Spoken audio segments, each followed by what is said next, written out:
فلا أقسم بمواقع النجوم وإنه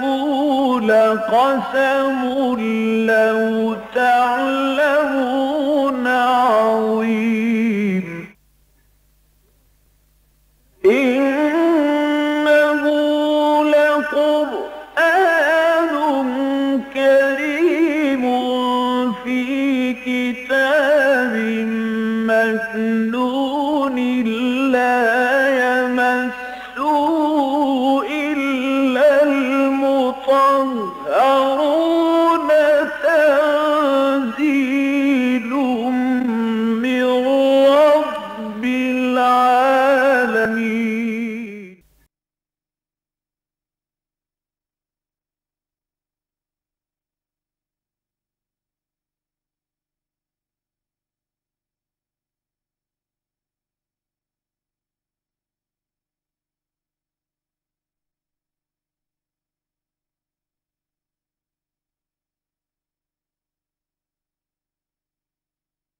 نحمده ونصلي على رسوله الكريم اما بعد فاعوذ باللہ من الشیطان الرجیم بسم اللہ الرحمن الرحیم ان اللہ اصطفى آدم ونوحا وآل ابراہیم وآل عمران علی العالمین ذریۃ بعضها من بعض واللہ سمیع علیم اذ قالت امرأة عمران رب انی نذرت لك ما في بطنی محررا فتقبل منی انك انت السمیع العلیم فلما وضعتها قالت رب انی وضعتها انثى واللہ اعلم بما وضعت وليس الذکر كالانثى وانی سمیتها مریم وانی اعیذها بك وذریتها من الشیطان الرجیم فتقبلها ربها بقبول حسن وانبتها نباتا حسنا وكفلها زكريا كلما دخل عليها زكريا المحراب وجد عندها رزقا قال يا مريم أنى لك هذا قالت هو من عند الله إن الله يرزق من يشاء بغير حساب صدق الله العظيم رب اشرح لي صدري ويسر لي امري واحلل عقدة من لساني يفقهوا قولي اللهم ربنا الهمنا رشدنا واعذنا من شرور انفسنا اللهم ارنا الحق حقا وارزقنا اتباعه وارنا الباطل باطلا وارزقنا اجتنابه اللهم وفقنا لما تحب وترضى وتقبل منا فانك خير المتقبلين آمین یا رب العالمین۔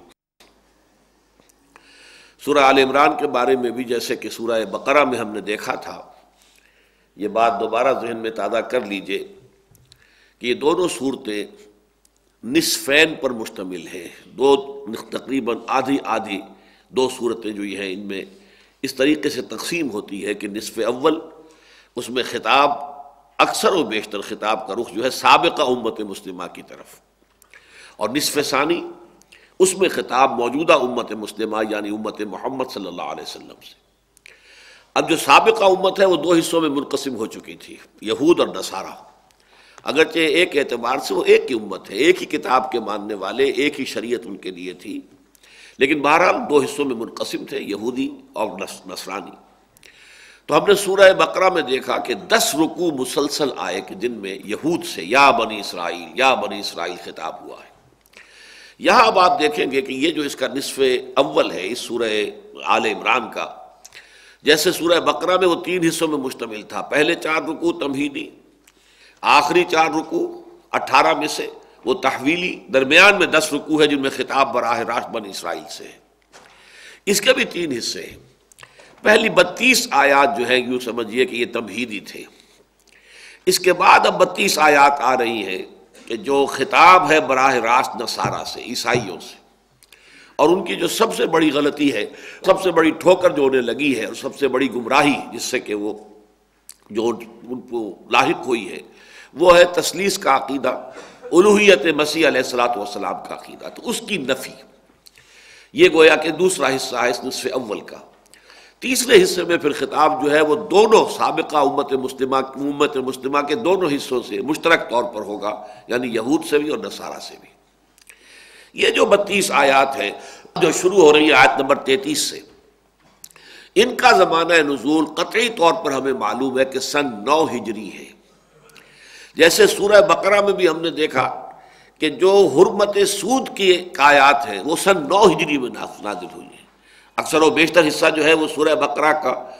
ہجرت کے فوراً بعد سے لے کر اور غزوہ بدر کے آغاز تک، یعنی یہ زمانہ ہے کہ جس میں یہ صورت نازل ہوئی، لیکن استثناءات ہیں۔ جو حرمت سود، حرمت ربا کی آیات ہیں وہ سن 9 ہجری کی ہے۔ اسی طرح یہ سورہ مبارکہ جو ہے سورہ آل عمران، یہ اکثر و بیشتر سن 3 ہجری میں نازل ہوئی ہے، غزوہ احد سے کچھ پہلے اور غزوہ احد کے اکثر و بیشتر اس کا اس کے بعد نازل ہوا ہے۔ لیکن یہ جو آیات ہیں ان کے بارے میں قطعیت کے ساتھ ہمیں معلوم ہے کہ یہ سن 9 ہجری میں نازل ہوئی ہے، اور ان کی شان نزول یہ ہے کہ نجران کے عیسائیوں کا ایک وفد حاضر ہوا تھا حضور کی خدمت میں صلی اللہ علیہ وسلم، اس لیے کہ سن 9 میں آپ کو معلوم ہے کہ پورے جزیرہ نما عرب پر تقریباً اسلام کا غلبہ ہو چکا تھا، اور یہ چیلنج دے دیا گیا تھا مشرکین عرب کو کہ یہ چند مہینوں کی مہلت ہے، اس کے اندر اندر فیصلہ کر لو، اگر تم ایمان لاؤ گے تو ٹھیک ہے، ورنہ تمہارا قتل عام شروع ہو جائے گا۔ تو یہ جو آخری سٹیج تھی کہ جس تک کہ دعوت اور تحریک نبوی صلی اللہ علیہ وسلم پہنچ چکی تھی، اسی کے نتیجے میں پھر یہ نجران کے عیسائیوں کا وفد بھی پھر حاضر ہوا ہے۔ یہ عیسائی تو رہنا چاہتے تھے، لیکن یہ کہ کوئی معاہدہ کر لینا چاہتے تھے، کوئی مصالحت کر لینا چاہتے تھے حضور صلی اللہ علیہ وسلم کے ساتھ۔ اس کے لیے انہوں نے ایک بہت زبردست وفد تشکیل دیا، اور ان کے تینوں بڑے بڑے سردار جو ہیں اس وفد میں موجود تھے۔ پہلے تو یہ جان لیجئے کہ یہ نجران علاقہ کون سا ہے۔ یوں سمجھیے کہ حجاز جو ہے، جیسا کہ میں نے کئی دفعہ آپ کو بتایا کہ جزیرہ نما عرب کے 3 حصے بنتے ہیں۔ ایک ہے کہ جو مغربی ساحل کے ساتھ ساتھ میدانی علاقہ، یہ تہامہ کہلاتا ہے، شمالاً جنوباً تہامہ۔ جدہ جو ہے یہ تہامہ کا شہر ہے، ینبوع ہے، یہ تمام جو ہے بندرگاہیں ہیں یہ تہامہ میں ہے۔ پھر ایک پہاڑی سلسلہ ہے، وہ بھی شمالاً جنوباً چلا گیا ہے، یہ حجاز کہلاتا ہے۔ حجاز کے معنی ہے آڑ، اوٹ۔ ظاہر بات ہے کہ پہاڑی سلسلہ ہے تو وہ مغربی حصے اور مشرقی حصے کے مابین ایک آڑ اور اوٹ کی شکل میں، ایک فصیل کی شکل میں، یہ حجاز ہے۔ حجاز کے مشرق میں پھر نجد ہے، یہ سطح مرتفع ہے، اس میں اس طرح کے پہاڑ نہیں ہے چٹیل، لیکن ذرا اونچی ریزڈ جو ہے وہ اس کا لیول جو ہے سطح سمندر سے خاصا اونچا ہے۔ تو یہ حجاز جو ہے اس کے تقریباً شمال میں تو یہودی آباد تھے۔ خیبر ان کا بہت بڑا گڑھ تھا، بڑی اس میں کئی قلعے تھے اور بڑا مضبوط ان کا مقام تھا۔ وہ حضور صلی اللہ علیہ وسلم نے سن 7 ہجری میں اس کو فتح کر لیا، لہذا وہ رجسٹر تو ختم ہو گئی۔ لیکن اس حجاز کے جنوب میں یہ عیسائیوں کا گڑھ تھا، گویا کہ حجاز کے جنوب میں، اور یمن جو اس کے بالکل جنوب میں چلا جاتا ہے جزیرہ نما عرب کے، تو یمن کے اور حجاز کے درمیان ایک علاقہ ہے، اس کو نجران کہتے تھے، اور یہاں پر عیسائی آباد تھے۔ تقریباً 73 ان کی بستیاں تھیں، مختلف چھوٹے چھوٹے شہر کہہ لیں، چھوٹی چھوٹی بستیاں، قریے کہہ لیں، 73، اور ان میں 1.5-2 لاکھ کے قریب افراد ایسے تھے کہ جو جنگ کے قابل تھے، یعنی باقی آبادی کل کتنی ہوگی،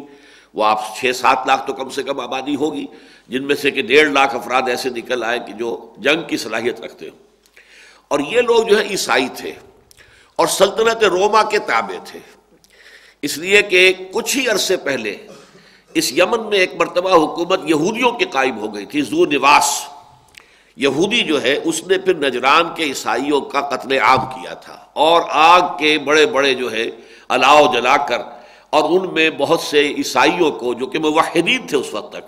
ابھی ان کے ہاں وہ جو گراوٹ تھی عقائد کی وہ نہیں آئی تھی، تو ان کو انہوں نے جلایا تھا۔ یہ جو قرآن مجید میں سورۃ البروج ہے، والسماء ذات البروج والیوم الموعود وشاہد ومشہود قتل اصحاب الاخدود النار ذات الوقود اذ هم علیہا قعود۔ تو یہ در حقیقت واقعہ ہے جو کچھ ہی عرصے پہلے ہوا تھا کہ یمن کے یہودی بادشاہ نے نجران کے عیسائیوں پر یہ ظلم و ستم کے پہاڑ توڑے اور بہت بڑی تعداد میں انہیں زندہ جلایا۔ اس کی خبر جب سلطنت روما کو پہنچی ہے تو سلطنت روما نے پھر چونکہ اس کا باج گزار تھا یہ جو حبشہ کی حکومت تھی عیسائی، اس کو حکم دیا کہ تم یمن پر حملہ کرو اور سزا دو اس کو، ذو نواس کو، یہ جو اس نے عیسائیوں کے ساتھ معاملہ کیا ہے۔ لہذا انہوں نے حملہ کیا، اور اس کے بعد سے اب یمن جو ہے وہ